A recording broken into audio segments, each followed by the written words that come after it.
Lanjut, kita masuk kepada pokok bahasan kedua, alat-alat digital marketing. Alat-alat digital marketing ini dikelompokkan menjadi 4 kategori besar. Yang pertama ada web marketing. Kemudian yang kedua ini ada jauh sekali ternyata.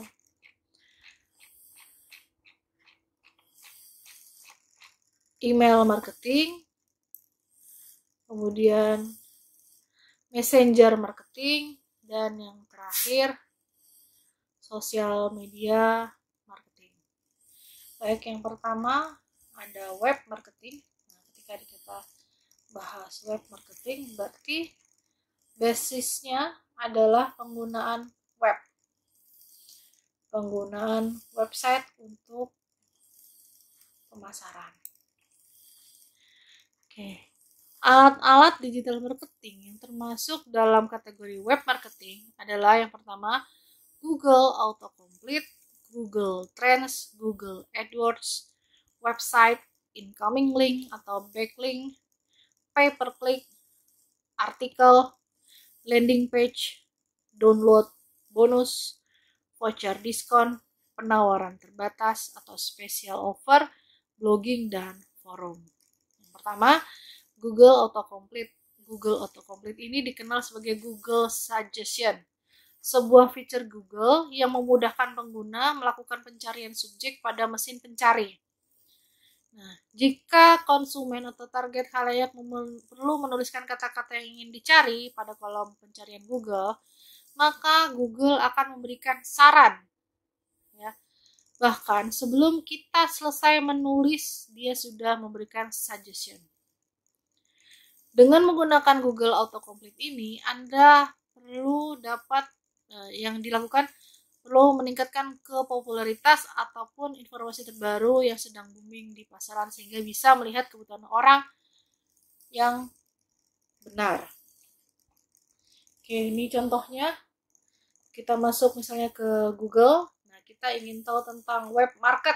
Nah, belum selesai tulisan web marketnya, dia akan melakukan suggestion web marketing Indonesia, web marketplace, web market, web marketing tools, web marketing akademik, strategis, web marketing for dummies. Ini suggestion yang diberikan oleh Google terhadap pencarian baru dari kata web marketing. Itu contohnya ya, suggestion Google Autocomplete. Berikutnya ada Google Trends. Google Trends merupakan fitur Google untuk mendapatkan insight dari hasil pencarian yang dilakukan oleh pengguna internet di seluruh dunia. Ya, jadi ini adalah fitur dari Google. Nah, untuk mengakses Google Trends, silahkan ke trends.google, trends ya, trends.google.com/trends/ atau juga bisa masuk langsung ke Google Search Engine tadi Google Trends, nanti akan mendapatkan hasil untuk link Google Trends. Pengguna Google Trends dapat dibagi dan diatur berdasarkan parameter. Pertama, pencarian berdasarkan waktu, pencarian berdasarkan wilayah, pencarian berdasarkan topik yang berhubungan dengan produk. Nah, misalnya pencarian berdasarkan waktu, kita bisa menambahkan pencarian pada tahun 2004 saja sekarang, atau 7 hari terakhir, 30 hari, 90 hari, 5 tahun. Jadi ini berdasarkan waktu. Tapi kalau berdasarkan wilayah, nanti mulai dari worldwide, regional, nasional, atau lokal, nanti bisa dipilih. Berdasarkan topik yang berhubungan dengan produk juga bisa, misalnya feature-featurenya ada all categories, atau bisa di kategori art and entertainment, autos and physical, kemudian ada beauty and fitness, books, business, komputer, finance, food, games. Nah, jadi dia telah melakukan kategori-kategorisasi terhadap pencarian berdasarkan topik yang berhubungan dengan produk. Selain itu juga bisa mencari web search, image search, news search, product search, dan YouTube search juga bisa. Oke, berikut tampilannya Google Trends. Nanti kalian bisa menggunakan parameter tadi pada jelajahi topik ini. Ya. Nanti kalian bisa, saya ambil contohnya pada pencarian berdasarkan produk. Contoh di sini pakai kata-kata hijab. Cari hijab. Nah, nanti dia akan melakukan suggestion.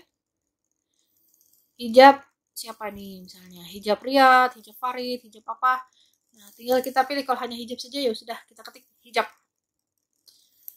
Lalu nanti dari hasil itu dia akan menampilkan hijab untuk 10 dunia, untuk 12 bulan terakhir, semua kategori, atau penelusuran dari web. Ini dia memberikan grafis. Nah, di sini pada bagian yang dilingkari merah dapat diganti sesuai dengan pencarian yang kita mau. Jika menginginkan Indonesia, maka carilah negara Indonesia pada pilihan yang dilingkari merah yang berikut. Terus, tadi kan seluruh dunia, kita ganti jadi Indonesia saja. Nah, ini adalah hasil dari pencarian hijab di Indonesia. Nah, pencarian hijab di Indonesia itu paling banyak dicari puncak-puncaknya pada tanggal 18 hingga 24 Juni ini untuk tahun 2017. Ternyata itu adalah bertepatan dengan perayaan Idul Fitri. Jadi kata hijab identik dengan Idul Fitri. Nah, ini tren jadinya ya. Oh, berarti untuk jangka waktu itu kita akan memiliki peluang besar jika berbisnis untuk di hijab gitu. Jadi Google Trends membantu pemasarannya seperti itu. Lalu jika kita ingin membagi lagi secara regional kemana saja, Indonesia tadi bisa kita pilih berdasarkan sub wilayah. Jawa Timur, Sumatera Selatan, Sulawesi Barat, dicek. Nah, ini kita bisa tahu daerah mana yang paling banyak mencari kata hijab atau melakukan kata kuncinya itu kata hijab.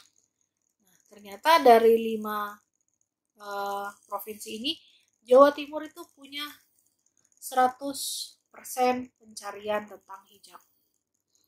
Ini membantu marketing untuk menentukan daerah-daerah pemasaran. Ya, paham ya? Berikutnya ada Google AdWords. Tools yang sangat ampuh, alat yang sangat ampuh untuk bermain dalam mesin pencarian Google. Ya. Di sini Google AdWords tidak seperti SEO, tapi kalau Google AdWords ini sudah pada search engine marketing, jadi berbayar.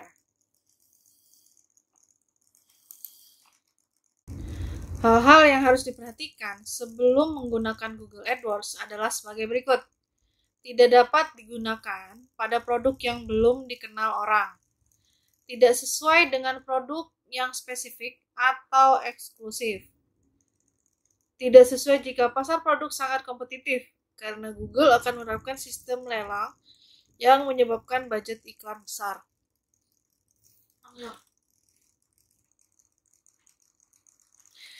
D. Jika Anda memiliki website yang tidak menarik. Riset sangat penting dalam penggunaan Google AdWords. Google juga menyediakan tool riset gratis, yaitu Google Keyword Planner. Google Keyword Planner menawarkan berbagai manfaat data kata kunci seperti pencarian terkait, ide ad group, saran kata kunci, tren kata kunci, dan banyak lagi yang bisa dicari.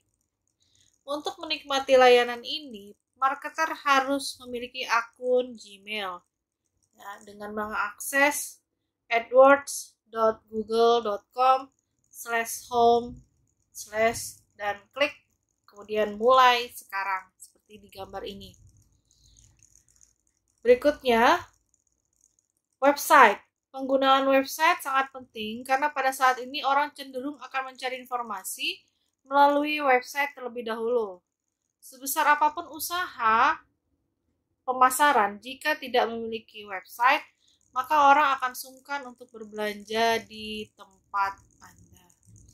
Tetapi walaupun Anda baru mulai berusaha, jika website Anda bagus, maka kemungkinan orang akan membeli lebih besar dibanding jika tidak memiliki website.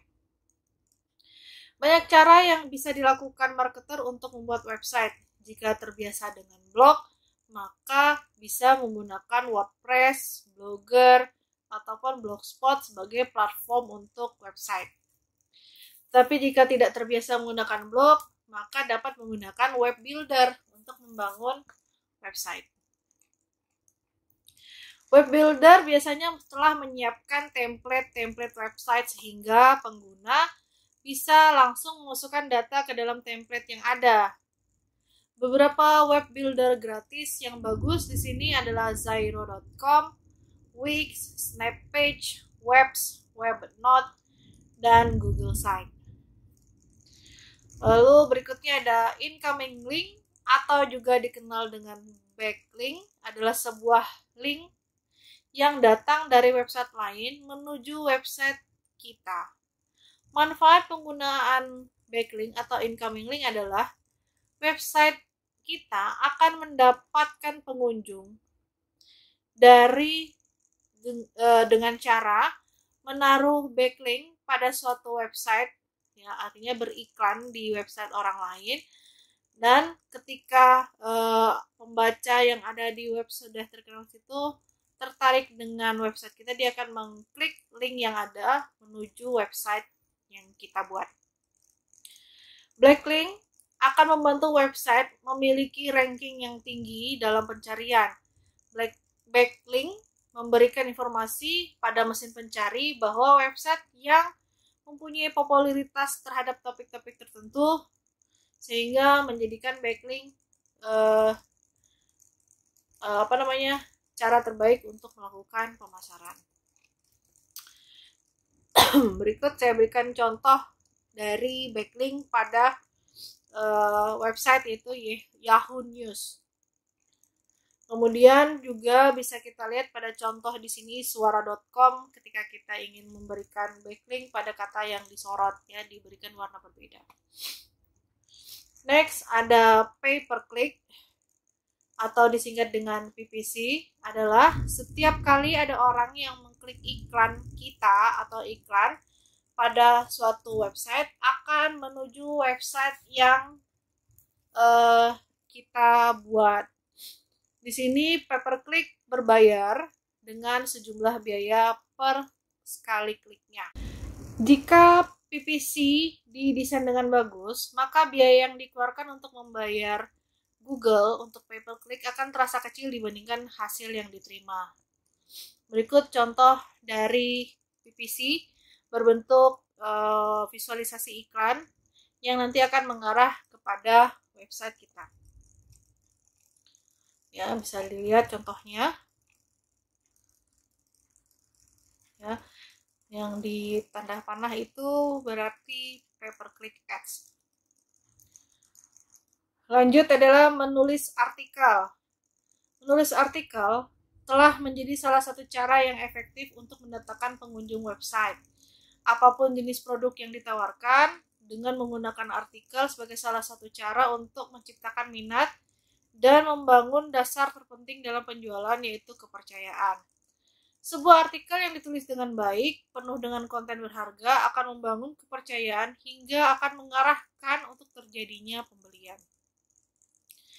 Hal-hal yang harus dipahami di sini, pertama adalah identifikasi market, kemudian penulisan judul artikel, tulis isi artikel yang ramah SEO, jadi yang gampang dicari. Pastikan artikel bermanfaat dan memiliki saran. Bagikan artikel di sosial media. Jadi kita membuat cerita, konten, ya, yang banyak kata kunci yang digunakan oleh khalayak. Biasanya berisi tentang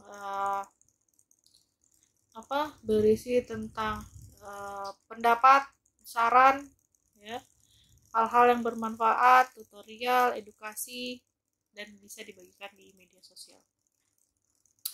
Berikut contohnya, ya, misalnya di sini contohnya saya ingin cari tentang konten marketing.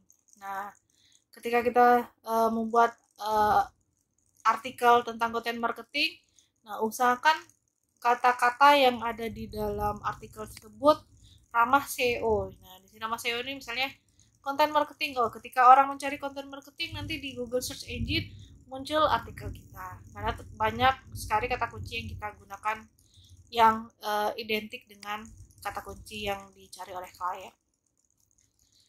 Berikutnya misalnya di sini ada tulisan website terbaik. Nah, kita juga bisa bikin artikel tentang inspirasi website yang bagus, yang baik. Nah, di sini pakai Niaga Hoster. Contohnya, dia bikin artikel tentang website terbaik dan sumber inspirasi. Nah, itu kan dia berarti ramah SEO sekali ya. Ketika orang mencari website terbaik, muncullah artikel dari Niaga Hoster. Lalu di sini kita lanjut ke landing page. Landing page adalah sebuah halaman website yang dapat dimanfaatkan untuk mendapatkan data dari pengunjung melalui sebuah formulir. Sebuah landing page yang bagus akan menargetkan terhadap satu market tertentu, sehingga sangat penting untuk membuat landing page yang unik pada setiap penawaran yang ada. Jadi satu penawaran, satu landing page-nya. Landing page dibuat untuk mempersilahkan pengunjung ya, mengunduh konten ditawarkan seperti e-book, audiobook, video, dan lain-lain. Nah, atau untuk mendaftarkan terhadap penawaran yang kita berikan seperti mencoba gratis atau demo produk. Landing page membuat kita dapat menargetkan calon konsumen, menawarkan nilai lebih kepada mereka, dan mengkonversi pengunjung menjadi pembeli. 8 hal yang membuat landing page itu bagus. Yang pertama, tentukan tujuan membuat landing page, buat hierarki visual, masukkan call to action, desain yang bagus, copywriting yang bagus, memanfaatkan gambar-gambar yang relevan, juga memberikan penawaran, serta lakukan hard selling. Ya. Oke, berikut contoh dari landing page dari suatu e-commerce. Ya. Di sini dia produknya fashion. Biasanya gambar-gambar ini berisi landing page yang dimasukkan ke dalam aplikasi atau situs pencarian berdasarkan image. Nah, misalnya ini saya dapat dari Pinterest tentang landing page. Nah, muncullah gambar seperti ini. Fashionnya Trendy Butler. Nah, dia bercerita bahwa 5%-nya lebih murah. Nah, ketika kita ingin tahu apa sih produk yang 50% murah itu, klik Get Start. Nanti akan masuk ke dalam websitenya si Trendy Butler. Lanjut, ada download bonus. Nah, penggunaan website di sini karena banyak orang yang senang dengan bonusnya apalagi menjawab, bisa memberikan solusi terhadap apa yang khalayak inginkan, maka bonus di sini bisa juga dapat memberikan database dalam waktu yang singkat. Jadi kayak seperti tadi, ketika kita membuat landing page, nah ketika masuk seperti ini, kan ada 50% off bonus tadi ya di Trendy Butler. Nah, pasti di dalamnya akan ada promo-promo pendukung berupa bonus yang bisa didapatkan secara langsung. Ya. Lalu ada voucher diskon. Diskon merupakan senjata yang kuat untuk melakukan penjualan, tapi jika digunakan secara tidak tepat akan menghancurkan brand dan menyebabkan kerugian. Untuk menerapkan strategi diskon yang baik, maka marketer perlu mengatur strategi harga sebelumnya. Jika margin keuntungan sangat kecil, maka strategi diskon akan tidak efektif. Ada beberapa jenis diskon yang diterapkan pada marketplace Indonesia. Yang pertama, diskon persentase, diskon voucher, diskon gratis ongkos kirim, diskon hadiah pembelian. Waktu-waktu yang terbaik dalam memberi diskon adalah saat launching produk, buatlah berbagai macam launching seperti super soft launching, grand launching, dan lain-lain. Ini biasanya dikaitkan dengan pemberian diskon.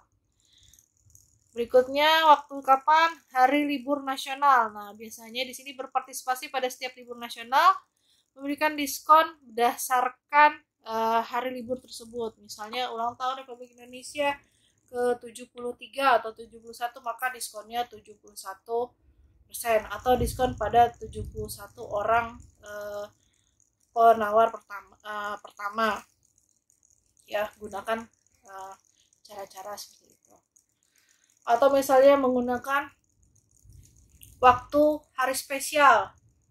Misalnya ada anniversary, ada Valentine, ada misalnya hari kematian, ya, ulang tahun, ya. Lalu ada diskon untuk pembelian pertama. Adanya special offer kepada pembeli pertama dengan tujuan mencoba untuk dengan tujuan mensasar mensasar pengguna baru. Ya, misalnya untuk pengguna baru GoPay untuk pembayaran listrik pertama kali dikasih diskon pembelian pertama, misalnya gitu. Tapi hanya untuk pembelian perdana. Kalau untuk pembelian keduanya dia tidak akan mendapatkan diskon pembelian pertama. Kemudian ada diskon sosial media, menawarkan diskon bagi konsumen ketika bersedia membagi pengalamannya berbelanja pada akun sosial media mereka. Berarti ini bentuknya adalah testimoni. Jadi ketika mau dapat diskon lebih, berarti tolong di-share di sosial medianya. Kita lanjutkan, ada penawaran terbatas. Penawaran terbatas dapat dilakukan jika produk yang kita jual dapat dibeli dengan bebas dan kapan saja mereka butuhkan. Hal ini sangat menyulitkan pemasar. Untuk mencegah hal tersebut, maka pemasar perlu menerapkan strategi penawaran terbatas. Kuncinya dalam penawaran terbatas adalah ciptakan keterdesakan dengan cara membatasi waktu pembelian, batasi stok, batasi jumlah pembeli. Ya, special offer nih. Buat sesuatu yang unik, misalnya ada kemasan khusus, hampers untuk hari raya, atau karakter khusus yang lagi tren. Misalnya lagi booming film Frozen, ya semuanya pakai unsur-unsur yang Frozen gitu, bukan Frozen food ya, kartun animasi Frozen. Lanjut lagi ya, biar cepet. Di sini ada blogging. Banyak blogger membuat blog sesuai dengan keinginannya. Ketika mereka ada ide untuk menulis, mereka menulis. Sedangkan jika ada ide, maka mereka akan tidak memperoleh selama beberapa waktu. Menulis sebuah blog diibaratkan sebagai penerbitan majalah atau koran, sehingga butuh strategi yang baik untuk membuat blog. Ya, strategi membuat blog, pertama kita butuh plan, research, kemudian kita harus menulisnya, kemudian kita upload, kita promote, dan kita ukur hasil dari tulisan kita, apakah punya impact terhadap khalayak yang membaca. Nah, strategi blogging ini ya, penggunaan blogger ini gampang-gampang susah, karena biasanya blogger itu punya bidang-bidang tertentu yang akan mereka bahas. Ya, jadi ketika ingin menggunakan marketingnya melalui blogger atau blogging, ya berarti harus mencari blogger-blogger sesuai dengan produk, apakah produk kita sesuai dengan bidangnya si blogger tersebut. Kemudian ada forum. Nah, forum merupakan salah satu cara tercepat menemukan orang-orang yang akan jadi calon konsumen.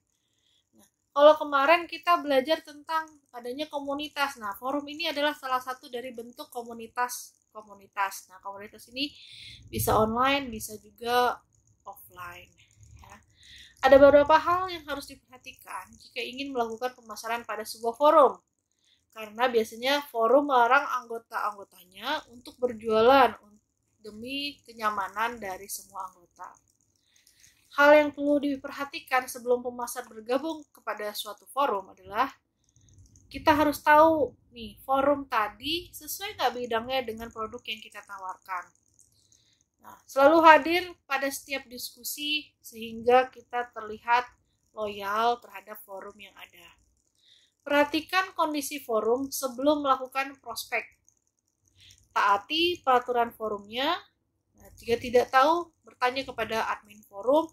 Jangan lupa isi profil dengan lengkap agar identitas kita itu tercatat di dalam forum tersebut. Berikutnya yang terakhir dari website marketing, belajar dari kompetitor. Apapun bisnis yang dijalani pasti tidak akan lepas dari namanya kompetisi, baik kompetisi produk maupun tidak sama produknya. Yang perlu diamati dari kompetitor adalah strategi yang digunakan dan alasan mengapa kompetitor menggunakan strategi tersebut. Nah, ini kita gunakan biar kita pemasar itu tahu ya apa unique selling-nya, apa positioning yang kita buat, sehingga kita bisa mencari diferensiasi perbedaan antara produk kompetitor dengan produk yang kita punyai.